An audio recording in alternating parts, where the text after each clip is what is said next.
Welcome, welcome. It's so good to have you here tonight. Get comfortable, settle into your pillows, and let yourself sink into this moment. You've made it to a space where we explore something truly fascinating: the invisible forces that shape our financial lives in ways most people never quite understand. Before we dive deep into tonight's exploration, I want to tell you about something special we've built.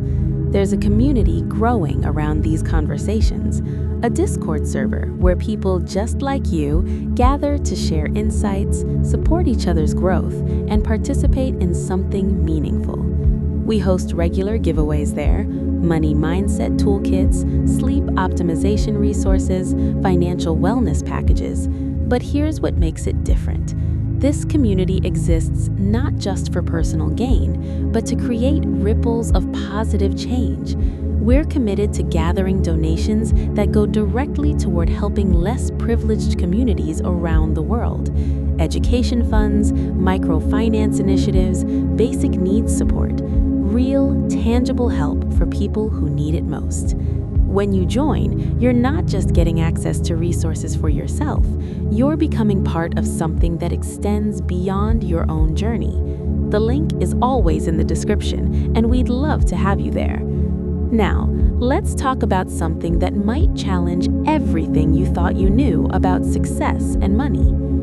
You've probably heard it 1,000 times. Work hard, get educated, be smart, and wealth will follow. It's the promise embedded in our culture, whispered by well-meaning parents, echoed in classrooms, reinforced by motivational posters on office walls. Intelligence equals success. High IQ means high income. Straight A's pave golden roads. Except it doesn't work that way, not even close. Look around at the people you know. Really think about them for a moment. There's probably someone in your life who's brilliant, genuinely gifted intellectually. They can solve complex problems, understand intricate concepts, debate philosophy, or calculate figures in their head that would leave most people dizzy. Yet they struggle financially. They live paycheck to paycheck, carry debt that never seems to shrink, feel perpetually behind despite their obvious mental horsepower. Then there's someone else. Maybe they weren't the star student, perhaps they barely graduated, or they took an unconventional path altogether, but somehow they're thriving. Not just surviving, actually building wealth, creating opportunities, living with a sense of financial ease that seems almost unfair given what we've been taught about the correlation between smarts and success. This isn't a rare occurrence. It's a pattern that repeats itself millions of times across every community, every socioeconomic level, every culture. The wealth gap isn't primarily created by intelligence gaps. It's created by something far more subtle, far more powerful, and far more within our control than we've been led to believe. It's created by mindset.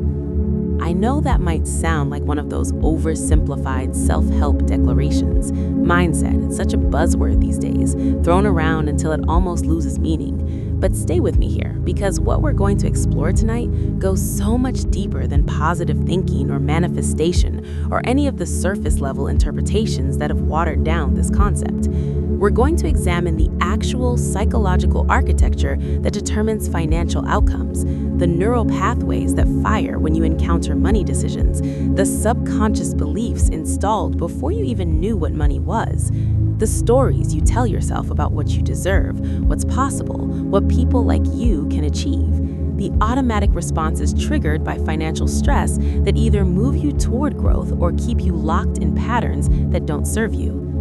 This isn't about blaming anyone for their circumstances. Economic structures are real.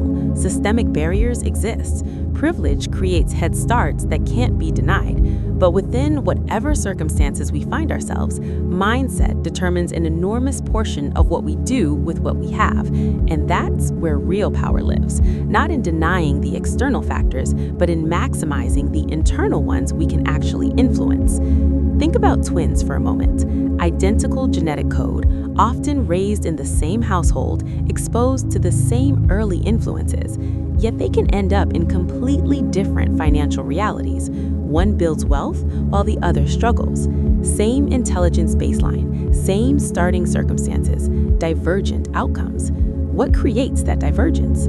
The meaning each one assigned to early experiences with money, the beliefs each one adopted about their own capability, the relationship each one developed with risk, with failure, with delayed gratification.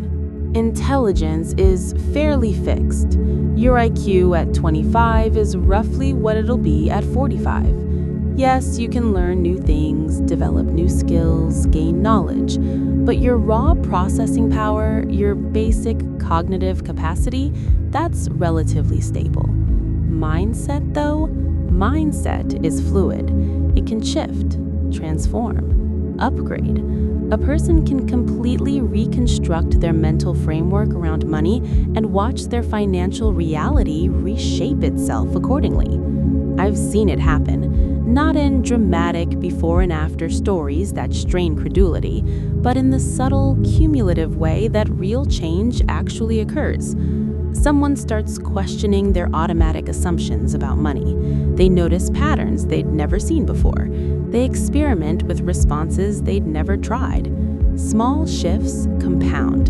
Over months and years, they're navigating financial decisions from a completely different operating system than the one they inherited.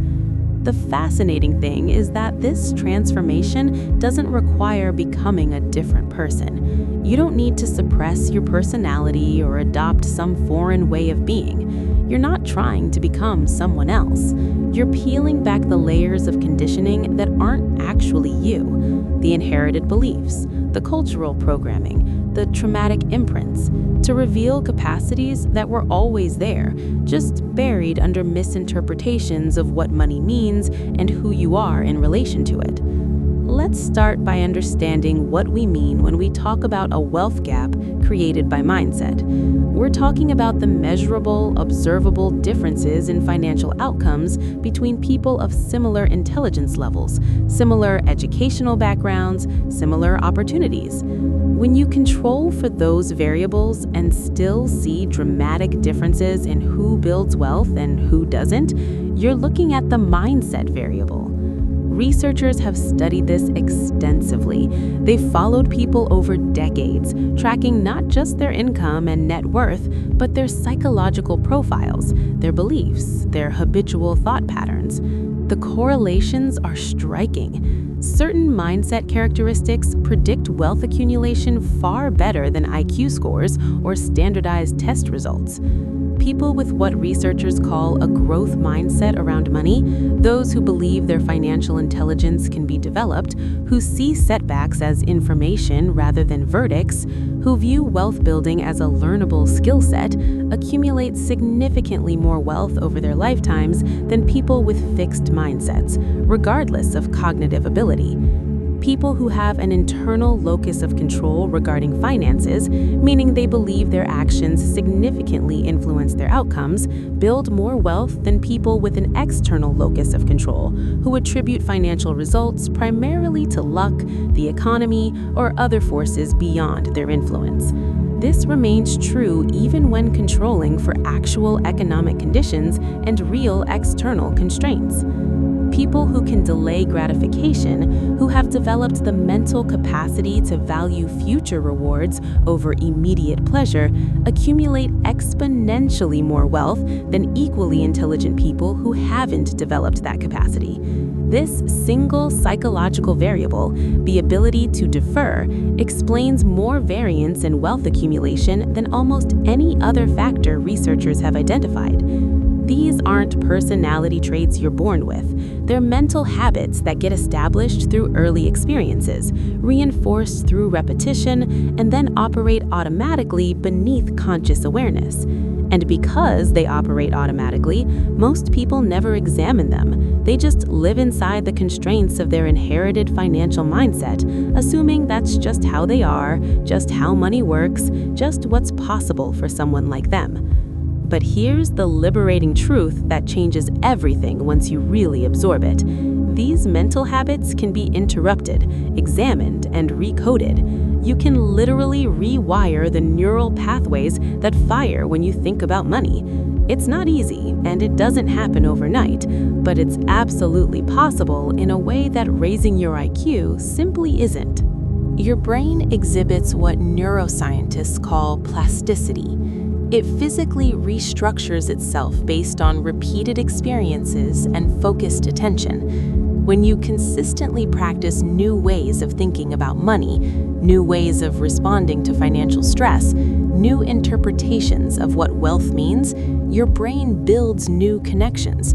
Those new connections, with enough repetition, become the new automatic pathways. What once required conscious effort becomes effortless.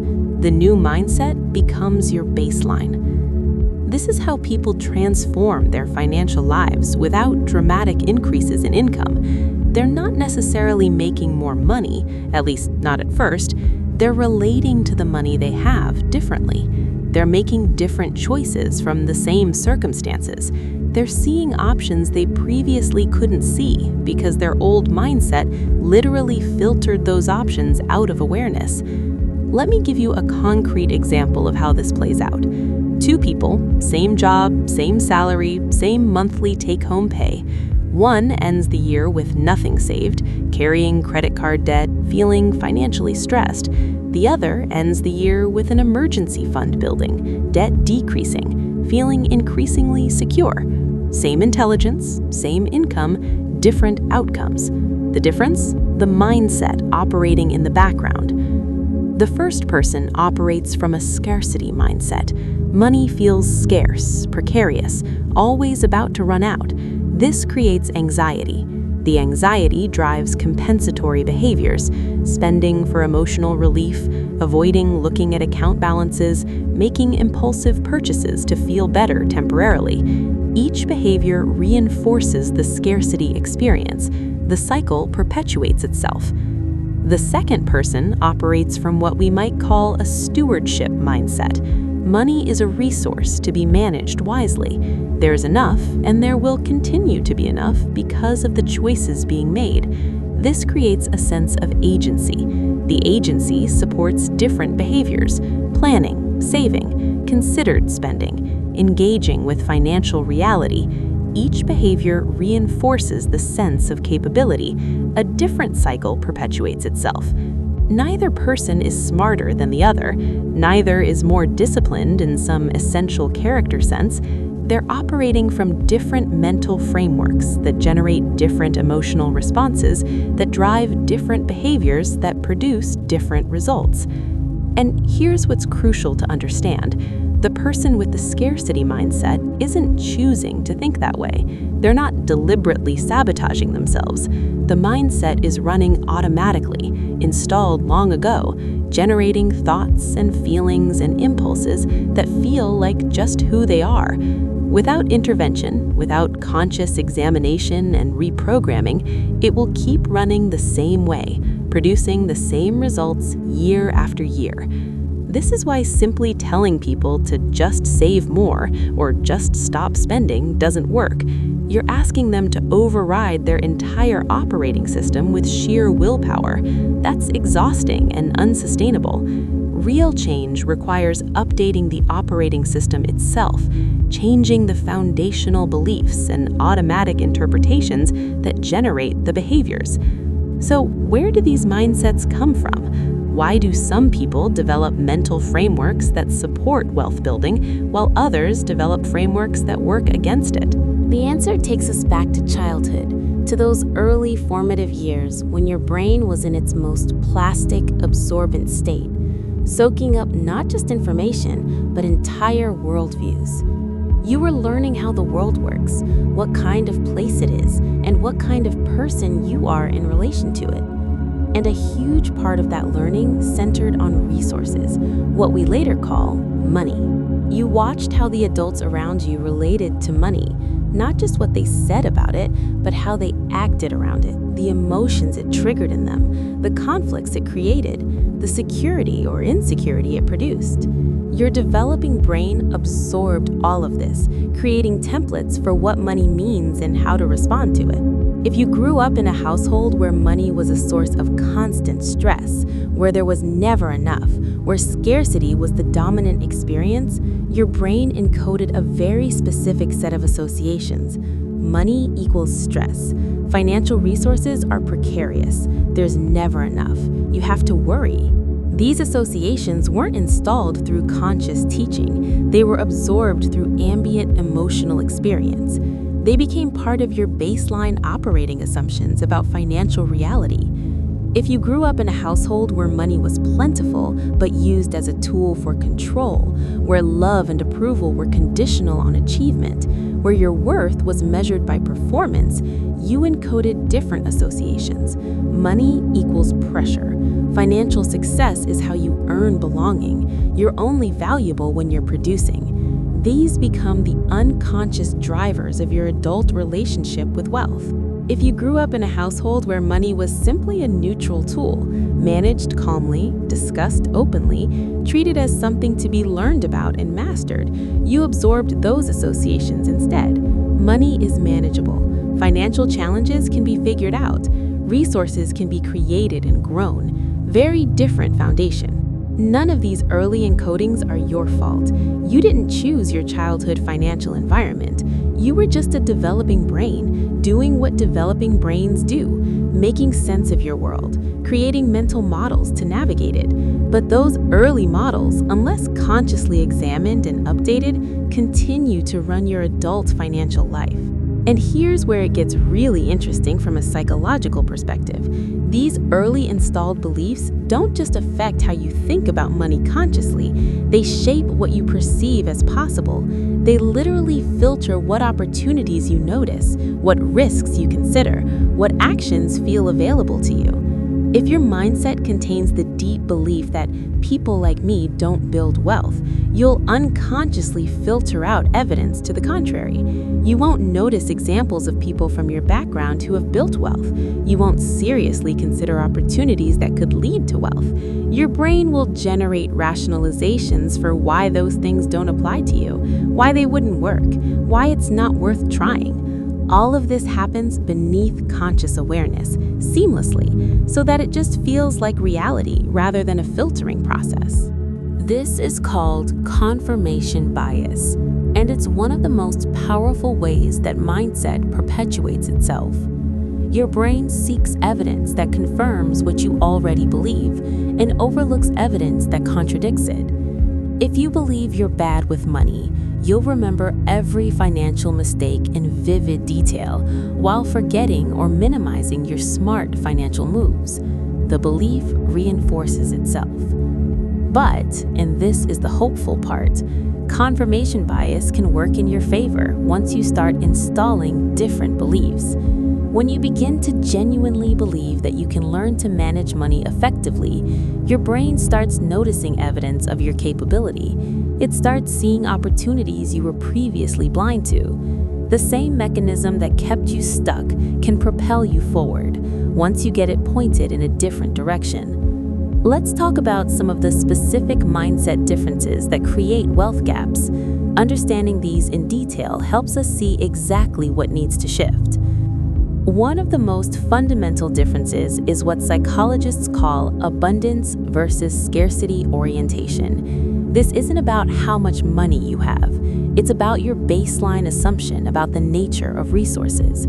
People with a scarcity orientation operate from a fundamental assumption that there isn't enough. Not enough money, not enough opportunity, not enough good fortune to go around. This creates a worldview where gain only comes through taking from others, where someone else's success threatens your own chances, where you have to guard and hoard what you have because more isn't coming. This mindset generates very specific behaviors. It makes people risk-averse in unproductive ways, avoiding opportunities because the potential loss feels unbearable when you believe resources are finite. It creates short-sighted decision-making, where you grab whatever's available now because you can't trust that there will be more later. It generates competitive rather than collaborative approaches, where you see others as threats to your piece of a fixed pie, rather than potential partners in creating more. People with an abundance mindset operate from a fundamentally different assumption. There's enough, and more can be created. Opportunity exists, resources flow. Someone else's success doesn't diminish your chances. It often creates more opportunities in the ecosystem. You can invest what you have because you trust in your ability to generate more. This mindset supports different behaviors. It allows for strategic risk-taking, where you can invest resources now for larger future returns because you're not paralyzed by the fear of loss. It enables long-term thinking, where you can delay gratification because you trust there will be a later that's worth planning for. It fosters collaboration, where you can share knowledge and opportunities because helping others succeed doesn't threaten your own path. Neither mindset has anything to do with intelligence. You can be brilliant and operate from scarcity, or average intelligence and operate from abundance. But the abundance mindset creates conditions for wealth building that the scarcity mindset actively works against. And here's what's important. Abundance mindset isn't about denying real constraints or pretending everyone has equal opportunity. It's about maximizing what's possible within whatever constraints exist. Two people facing the same economic limitations will produce different results based on whether they're approaching those limitations from abundance or scarcity. Another crucial mindset difference is around failure and setbacks. This is where Carol Dweck's research on growth versus fixed mindsets becomes directly applicable to wealth. People with a fixed mindset around money believe that financial capability is essentially innate. You either have it or you don't. You're either good with money or you're not. This belief makes failure catastrophic because it feels like evidence of a permanent inadequacy. When someone with a fixed mindset makes a financial mistake, their interpretation is, "I'm bad with money." That becomes part of their identity.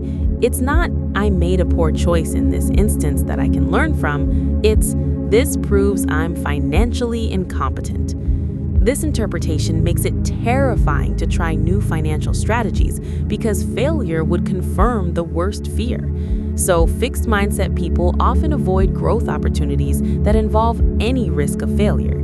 They stick with what they know, even when it's not working, because at least that's familiar territory where their incompetence isn't being tested and potentially confirmed. People with a growth mindset around money believe that financial intelligence is developable. You can get better at managing money, understanding investments, building wealth. Failure isn't a referendum on your worth or capability. It's feedback, information, part of the learning process. When someone with a growth mindset makes a financial mistake, their interpretation is completely different. That didn't work. What can I learn from this? What would I do differently next time? The mistake becomes valuable data rather than shameful evidence. This makes it possible to take calculated risks, try new approaches, learn from experience. Each attempt, whether it succeeds or fails, adds to capability. Growth happens. Same intelligence level, different interpretations of what failure means, dramatically different trajectories over time. The wealth gap this creates compounds exponentially over decades. The fixed mindset person stays stuck in limited strategies, maybe getting slightly better at them through repetition, but never expanding capability in new directions. The growth mindset person expands their financial skill set continuously, trying new things, learning from both successes and failures, becoming increasingly sophisticated in their approach.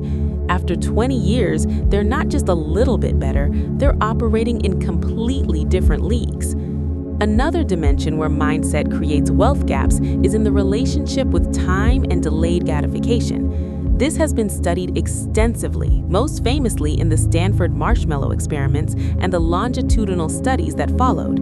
The ability to delay gratification, to resist a small reward now for a larger reward later, turns out to be one of the most powerful predictors of financial success. Not because delayed gratification itself makes you wealthy, but because it enables the behaviors that compound into wealth. saving instead of spending, investing instead of consuming, building assets instead of accumulating liabilities. But here's what's often missed in pop psychology interpretations of this research. Delayed gratification isn't primarily about willpower or discipline. It's about trust. Specifically, trust that the future reward will actually materialize. If your early life experiences taught you that promised futures don't arrive, that adults don't follow through, that tomorrow is uncertain and unreliable, your brain learned not to trust delayed rewards. Better take what's available now because later might never come. This isn't a character flaw, it's a rational adaptation to an environment where delay didn't pay off. If your early experiences taught you that time is reliable, that invested effort yields results, that delayed rewards do materialize, your brain learned to trust the process. You developed what psychologists call high temporal integration, the ability to connect present actions to future outcomes in a felt, embodied way, not just intellectually. This creates a wealth gap that has nothing to do with intelligence. Two equally smart people, one who learned to trust time and delay, one who learned not to, will make systematically different choices. The first will save, invest, build slowly. The second will spend, consume, prioritize the present. After decades, the wealth gap is enormous. And again, this isn't fixed. People can develop delayed gratification capacity. It requires building new evidence that delayed rewards actually pay off, starting small, creating experiences of successful delay that rewire the brain's trust systems. But it's possible, and it's one of the most high-leverage mindset shifts for wealth building. Let's talk about beliefs around deservingness, because this might be the deepest level where mindset creates wealth gaps. Beneath all the strategies and behaviors and choices is a fundamental question. Do you believe you deserve wealth? Not intellectually. Most people, if asked directly, would say yes, or at least that they wouldn't mind having it. But deep down, in the part of your mind that actually drives behavior, is there a genuine sense that wealth is something people like you can have? That you're worthy of financial ease? That it's okay for you to have more than you have now? These beliefs are installed very early and very deeply. They come from family messages about money and class and our kind of people. They come from religious teachings that might have explicitly or implicitly made wealth seem spiritually suspect. They come from cultural narratives about what people from your background do and don't do. They come from personal experiences of shame around not having enough, which got encoded as "I don't deserve to have." If somewhere deep down you believe you don't deserve wealth, your psychology will sabotage wealth-building efforts. Not consciously, you won't wake up and decide to undermine yourself, but you'll make choices that keep you at the level you unconsciously believe you belong at. You'll succeed to a point, then hit an invisible ceiling. You'll create opportunities and then somehow let them slip away. You'll reach a certain income or net worth and then plateau, no matter what you try. This is called a money set point, and it functions like a thermostat. Your subconscious has a temperature it thinks you should be at financially. When you start to exceed it, anxiety triggers. You become uncomfortable with the unfamiliar territory of having more. That discomfort drives behaviors that bring you back to the familiar set point. Not because you want to, you might be desperately trying to build wealth consciously, but the subconscious programming is more powerful than conscious intention. People with deep beliefs that they deserve wealth, that it's natural and right for them to have it, don't hit these ceilings. They might plateau temporarily due to external factors, but they don't sabotage themselves back down. Their psychology supports continued expansion rather than working against it. Changing deservingness beliefs is some of the deepest mindset work there is. It often requires excavating and examining messages you received before you even had language. But it's also some of the most transformative work, because when you genuinely shift your sense of what you deserve, everything else can finally click into place. Another area where mindset creates wealth gaps is in how people relate to money emotionally, specifically whether money is entangled with self-worth or separated from it. For many people, money and self-worth are completely fused. Having money means I'm worthy, valuable, okay. Not having money means I'm not. Net worth equals self-worth. This creates an incredibly fraught relationship with finances because every financial fluctuation becomes a referendum on your worth as a human being. When money and self-worth are fused, making money feels like the only way to feel okay about yourself. You become driven by a desperate need to prove your worth through financial achievement. But paradoxically, this often undermines wealth building because the desperation leads to poor decisions. You take excessive risks trying to make it big. You overspend to display wealth you don't have as proof of worth. You can't make calm, strategic choices because too much emotional weight rests on each decision. When money and self-worth are separated, you can pursue wealth from a much more grounded place. You want wealth for what it enables: freedom, security, impact, experiences, but your fundamental sense of being okay doesn't depend on having it. This allows for patient, strategic wealth building. You can take calculated risks without desperately needing them to pay off. You can save without feeling deprived because your sense of self isn't threatened by not spending. You can make rational decisions because they're not emotionally charged with identity implications. Same intelligence, different emotional relationships with money, different capacities for wealth building. Separating money from self-worth isn't about not caring about money. It's about maintaining your psychological equilibrium regardless of your financial state, which paradoxically makes you much more effective at building wealth. Let's explore another mindset dimension: beliefs about control and agency. This is what psychologists call locus of control, and it's one of the most researched variables in success psychology. People with an external locus of control believe that outcomes are primarily determined by forces outside their influence: the economy, their boss, luck, other people's decisions, systemic factors.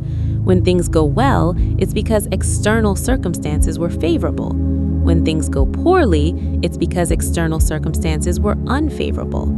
They're not necessarily wrong. External factors absolutely matter, but the mindset emphasizes those factors to the point where personal agency recedes. This creates a kind of learned helplessness around wealth building. Why bother trying to save if the economy could tank? Why invest if the system is rigged? Why develop financial skills if success depends on luck or connections you don't have? The external locus person feels like a leaf in the wind, buffeted by forces beyond control. People with an internal locus of control believe that while external factors matter, their actions significantly influence outcomes. They can't control the economy, but they can control how they respond to it. They can't control whether they were born with advantages, but they can control whether they develop capabilities and create opportunities. When things go well, they attribute it partly to their efforts and choices. When things go poorly, they look for what they could have done differently. This creates agency around wealth building. There's always something you can do, some way you can improve your situation, some capability you can develop. The internal locus person feels like an active agent in their financial life, not a passive victim. Same intelligence, same economic environment, different beliefs about agency, dramatically different engagement with wealth-building behaviors. And here's the nuance that matters. Healthy internal locus of control isn't about denying systemic barriers or blaming people for circumstances beyond their control. It's about focusing on the zone of influence you do have, however large or small, and maximizing that. It's the difference between the system is rigged so there's no point trying versus the system has barriers so I need to be strategic and persistent, and even small progress matters. Another mindset difference that creates wealth gaps is around complexity and uncertainty tolerance. Building wealth often involves navigating complex systems, tax codes, investment vehicles, business structures, legal frameworks. It involves making decisions with incomplete information under conditions of uncertainty. People with low complexity tolerance feel overwhelmed by financial systems that seem complicated. They avoid engaging with them because the cognitive load feels unbearable. They stick with what's simple and familiar, even when it's suboptimal, because at least they understand it. They don't invest because investing seems too complex. They don't optimize their taxes because tax code seems impenetrable. They don't explore business opportunities because business structures seem overwhelming. People with high complexity tolerance can sit with not understanding something and work to figure it out. They break complex systems down into learnable components. They seek out knowledge. They're comfortable saying, "I don't know yet, but I can learn." Complexity doesn't trigger avoidance, it triggers curiosity and engagement. This isn't about intelligence. Some very smart people have low complexity tolerance. Maybe they had early experiences where not knowing something led to shame. So now uncertainty triggers avoidance. Some average intelligence people have high complexity tolerance. Maybe they had early experiences where figuring things out was encouraged and rewarded. So now challenge triggers engagement. Over decades, the wealth gap this creates is substantial. The high complexity tolerance person continuously expands into more sophisticated wealth building strategies. The low complexity tolerance person stays in simple, low return strategies. Same starting intelligence, radically different trajectories. Let's talk about mindset around collaboration versus zero-sum competition, because this shapes wealth-building behavior in profound ways. Some people operate from a zero-sum mindset. There's a fixed amount of wealth in the world, so for me to have more, someone else must have less. Success is about competing for a limited pie. Other people's wins are my losses. Information is hoarded because sharing it might help competitors. Opportunities are guarded because scarcity is the reality. This mindset makes wealth building lonely and limited.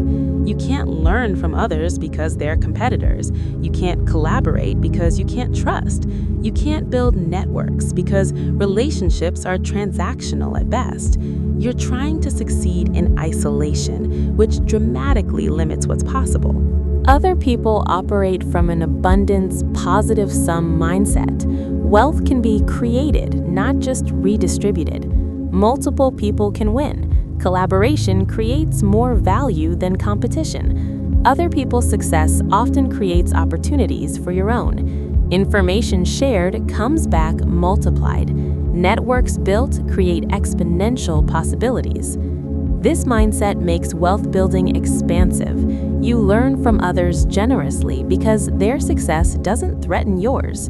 You collaborate because together you can create things impossible alone. You build genuine relationships because mutual benefit is real. You're succeeding within a web of support, which amplifies what's possible. Same intelligence, different assumptions about the nature of success, completely different relationship with other people, vastly different wealth-building capacity. This is why networking comes naturally to some people and feels fake or threatening to others. It's not personality, it's mindset about whether other people's success helps or hurts your own chances. Another crucial dimension is beliefs around money's meaning and purpose. What is money actually for? Different answers create different behaviors. Some people see money primarily as security against catastrophe. Money is a buffer against disaster, a shield against suffering. This isn't wrong. Financial security matters profoundly. But when this is the primary or sole meaning, it creates anxiety-driven accumulation. You can never have enough because there's always another potential catastrophe to guard against. Spending feels dangerous, generosity feels threatening. Even when you've accumulated substantial wealth, you can't actually enjoy it because it must be preserved against future disaster. Some people see money as status display. Money is how you signal worth and success to others. This creates different problems: overspending on visible consumption, going into debt for appearances, never accumulating actual wealth because everything's being spent on signaling. The behavior looks opposite to the security-focused person, but both are operating from scarcity, one hoarding against threat, one spending to prove worth. Some people see money primarily as freedom fuel. Money buys choices, autonomy, time, the ability to live according to your values. This creates more balanced wealth building. You save and invest because you're building towards specific freedoms you want. You spend on things that genuinely enhance your life. You can be generous because generosity is a freedom you value. The meaning is positive rather than fear-based or comparison-based. Some people see money as impact fuel. Money is a tool for creating change, helping others, building things that matter. This creates purpose-driven wealth building. Accumulation has meaning beyond personal benefit. Wealth becomes a means toward contribution. None of these meanings comes from intelligence. They come from early messages, cultural conditioning, personal experiences, but they shape behavior profoundly. The security-focused person and the freedom-focused person will make systematically different choices even with identical financial knowledge. Let's explore beliefs around deserved rest versus constant hustle, because this creates interesting wealth gaps in unexpected ways.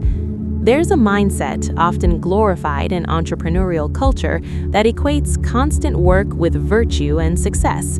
Rest is for the weak. You have to grind constantly. Sleep is for people who aren't committed. This mindset can drive short-term gains through sheer volume of effort, but it often undermines long-term wealth building in several ways. First, it leads to burnout, which eventually crashes productivity to zero. Second, it prevents strategic thinking. You're too busy executing to step back and evaluate whether you're executing the right things. Third, it creates health costs that eventually require spending the wealth you've accumulated. Fourth, it models unsustainable behavior that can't last decades. There's a different mindset that sees rest as strategic. Recovery enables peak performance. Thinking time is where breakthrough insights happen. Sustainable pace beats periodic sprints over long timelines. This mindset might seem less intense, less committed, but it often leads to greater long-term wealth because it's maintainable, strategic, and prevents the catastrophic burnout cycles. Same intelligence, different beliefs about rest and hustle, different long-term outcomes. Interestingly, the constant hustle mindset often comes from scarcity and insecurity, a fear that if you stop, you'll lose everything, that you haven't done enough, that you're always behind.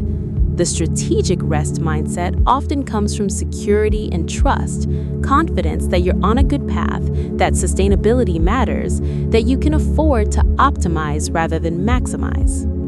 Another area where mindset creates wealth gaps, beliefs about money and relationships, specifically whether talking about money damages relationships or strengthens them. Many people absorbed the belief that money conversations are inappropriate, rude, private to the point of secretive. You don't talk about what you earn, what you have, what you struggle with financially. This belief creates isolation around money. You can't learn from others because you can't have real conversations. You can't get support or accountability. You make decisions in a vacuum. Couples can't align financially because they can't talk openly about money without triggering shame or conflict. Other people operate from a belief that money is a practical topic that can be discussed like any other important life dimension. Open conversation about money strengthens relationships through alignment, mutual support, shared learning. This creates community around wealth building. You can learn from others' experiences, you can give and receive support. Couples can build together rather than in parallel or at odds. Same intelligence, different beliefs about money conversations, vastly different access to the relational benefits that accelerate wealth building. Let's talk about perfectionism versus iterative improvement as a mindset that creates wealth gaps. This particularly affects educated people who performed well academically, where perfectionism was often rewarded. Perfectionistic mindset around money says, I need to fully understand this before I act. I need to make the perfect choice. If I can't do it exactly right, I shouldn't do it at all. This leads to analysis paralysis. People wait to start investing until they completely understand markets, which never happens, so they never start. They don't launch businesses until the plan is perfect, which it never is, so they never launch. They don't make financial changes until they're certain of the outcome, which they never are, so they never change. Iterative improvement mindset says, I'll start with what I know and improve as I go. Done is better than perfect. Version 1.0 beats never launching. I can adjust course as I learn. This leads to action, learning from real experience, course correction, gradual sophistication. The person who starts investing with basic index funds and learns from there builds wealth. The person who starts an imperfect business and improves it builds wealth. The person who makes financial changes and adjusts them builds wealth. Same intelligence. Often the perfectionist is more intelligent in traditional measures, but different relationships with uncertainty and imperfection. The slightly less intelligent person with an iterative mindset often far outperforms the more intelligent perfectionist. This is painful for perfectionists to recognize because their intelligence becomes a trap. They can see all the complexities and potential problems, which paralyzes them. Lower intelligence sometimes confers an advantage. Ignorance of all the things that could go wrong enables action that, through adjustment, eventually succeeds. Another mindset dimension, beliefs about specialization versus diversification. This affects career choices, skill development, income streams, investment strategy. Some people believe you should put all your eggs in one basket and watch that basket very carefully. Specialize deeply. Become the best at one thing. Focus intensely.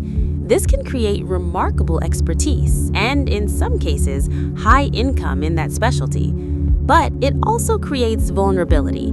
If that one thing becomes obsolete, or the market shifts, or your ability to do that thing is compromised, everything falls apart. Other people believe in diversification across multiple dimensions, multiple skills that create income optionality, multiple income streams so no single source is essential, multiple investment types so portfolio can weather various conditions. This creates resilience. No single failure can devastate you. You have options and flexibility. Neither approach is inherently smarter. They come from different risk philosophies, but they create different wealth stability profiles. Over long periods with inevitable disruptions, diversification often protects and builds wealth more effectively than specialization, even if specialization occasionally produces higher peaks. Let's explore beliefs around giving and generosity, because this creates unexpected wealth dynamics. There's research suggesting that people who maintain generosity practices actually build wealth more effectively than hoarders, which seems counterintuitive. Scarcity mindset says, I can't afford to give. I need every dollar for myself. Once I'm wealthy, then I'll be generous. This creates a hoarding energy that often blocks wealth flow. The psychology of hoarding creates anxiety, which drives poor decisions. The belief in scarcity reinforces scarcity.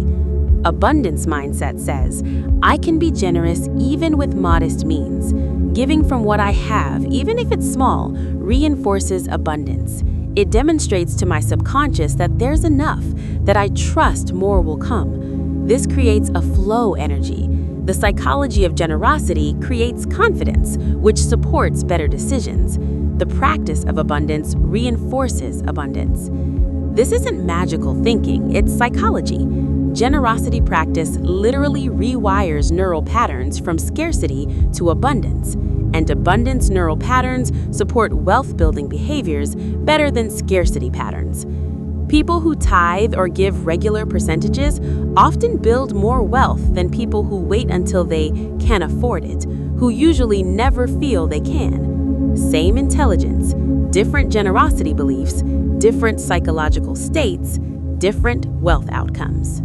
Now, let's talk about how these mindsets actually transmit between generations, because understanding this helps explain why wealth gaps persist across family lines in ways that have nothing to do with intelligence or even inheritance. When you're raised in a household, you don't just inherit money or lack thereof, you inherit an entire psychological framework about money. You absorb it through 1,000 micro moments before you're even consciously aware money exists. You hear how your parents talk about money. Is it with anxiety, confidence, shame, neutrality? Your brain codes emotional associations. You watch how they make decisions, carefully and strategically, impulsively and emotionally, avoidantly. Your brain encodes decision patterns. You feel the emotional atmosphere when bills arrive, when purchases are made, when money is discussed or avoided. Your brain creates templates. By the time you're 7 or 8, you have a fully formed money script running in your subconscious, a set of beliefs and automatic responses that will, unless intentionally examined and updated, govern your financial life. This is how you get people who earn much more than their parents, but still struggle financially. They're operating the same scarcity script, just at a higher income level. And people who earn less than their parents, but build more wealth, they've somehow acquired or developed a more effective money script. Intelligence doesn't get transmitted this way. A genius parent doesn't automatically produce a genius child, but money mindsets transmit with remarkable fidelity unless something intervenes. The intervention that breaks generational patterns is conscious mindset work, examining what you absorbed, questioning whether it serves you, deliberately installing new patterns. But most people never do this work because they don't realize it's possible or necessary. They assume their financial struggles are about math or discipline or external circumstances, when really they're running sabotaging software inherited from childhood. This is also why sudden wealth often doesn't last. Lottery winners, athletes with huge contracts, entertainers with sudden fame. If the internal money script is programmed for scarcity, for a certain set point, for unworthiness of wealth, the person will unconsciously return to that set point, regardless of how much money enters their life. The stories of squandered fortunes aren't about stupidity, they're about mindset mismatched to circumstances.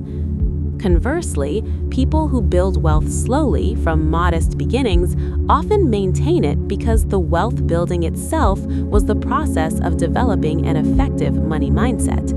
By the time they have substantial wealth, their internal programming supports keeping and growing it. Let's talk about specific practices that shift these mindsets, because understanding the problem without solutions is incomplete.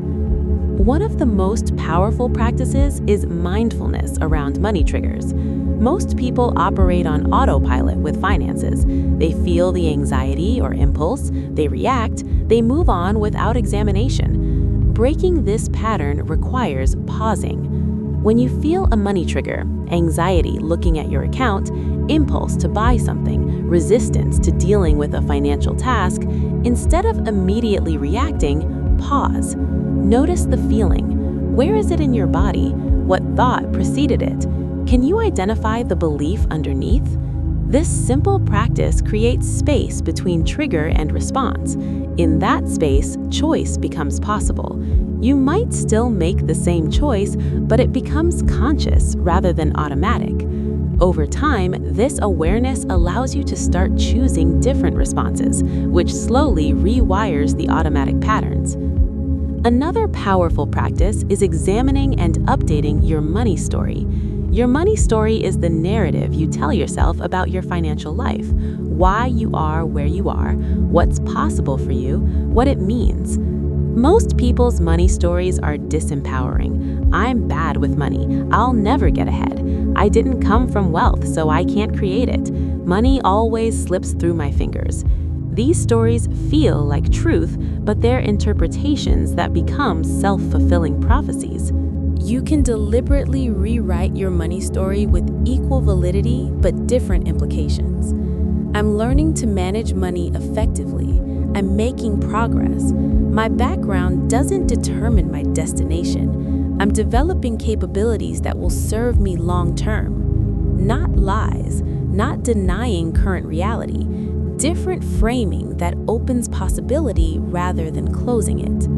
Writing out your old money story, examining where it came from, identifying the limiting beliefs it contains, then consciously writing a new story that's truthful but empowering. This is transformative work. Your brain starts to operate from the new story instead of the old one. Another practice, collecting evidence of financial capability. Confirmation bias will keep you stuck if it's only confirming your negative beliefs.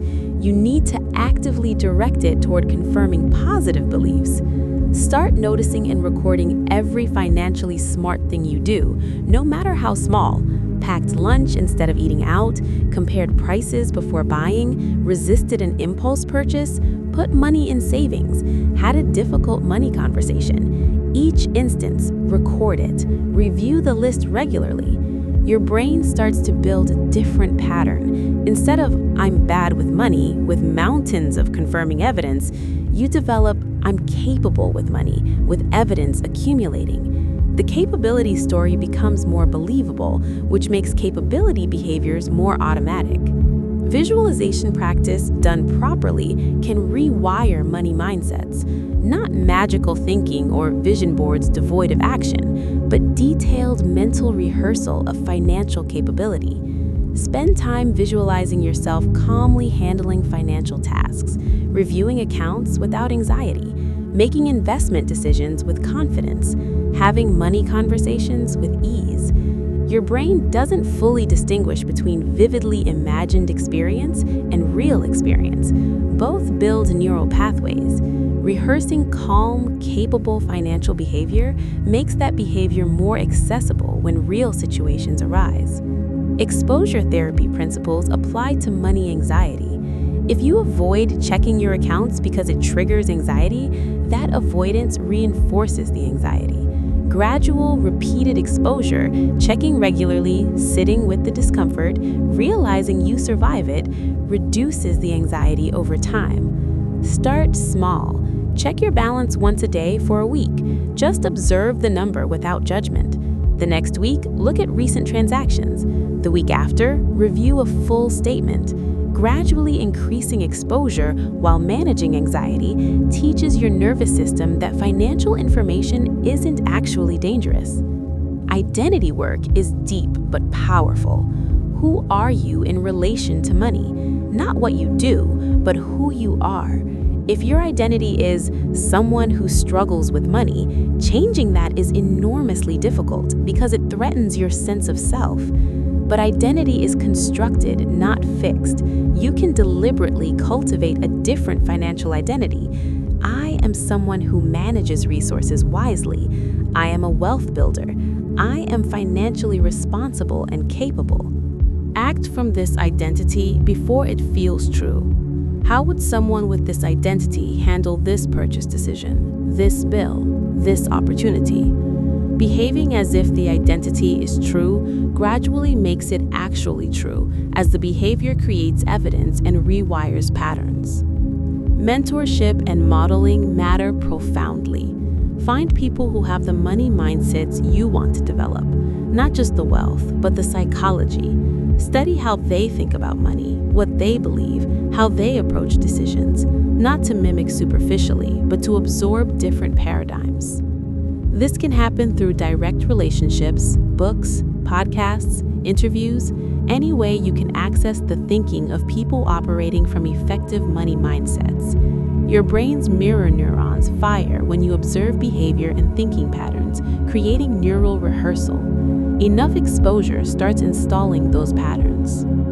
Therapy or coaching specifically around money mindset can accelerate transformation dramatically. A skilled professional can help you identify unconscious patterns you can't see yourself, work through the emotional roots of money behaviors, and develop new strategies tailored to your specific psychology.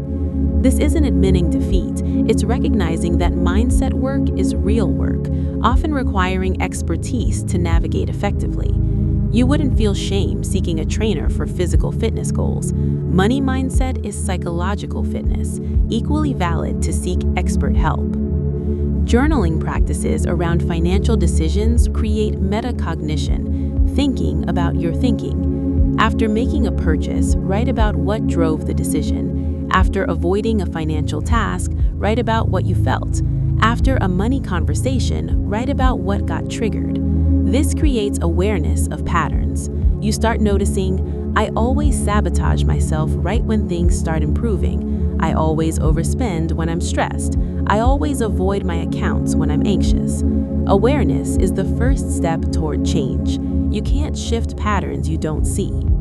Education matters, but it's not about financial literacy in the basic sense. Most money mindset issues aren't from not knowing how compound interest works. They're from psychological blocks that prevent applying what you know. But education about psychology, about how mindsets form and function, about neuroplasticity and change, this kind of meta-education is powerful. Understanding that you're running inherited programs, that they can be updated, that change is actually possible, this shifts what you believe is available to you. Celebrating small wins rewires reward circuits. If your financial experience has been primarily negative, stress, shame, struggle, your brain associates money with negative emotion. You need to build positive associations. Every financial win, no matter how modest, pause and let yourself feel good about it. Paid off $100 of debt? That's worth celebrating. Put $20 in savings? Acknowledge it. Made it through the week without an impulse purchase? Recognize the progress. These positive moments, if acknowledged and savored, start building new neural associations. Money becomes connected with competence and progress rather than only stress and inadequacy. This makes engaging with money less aversive, which makes positive behavior more likely.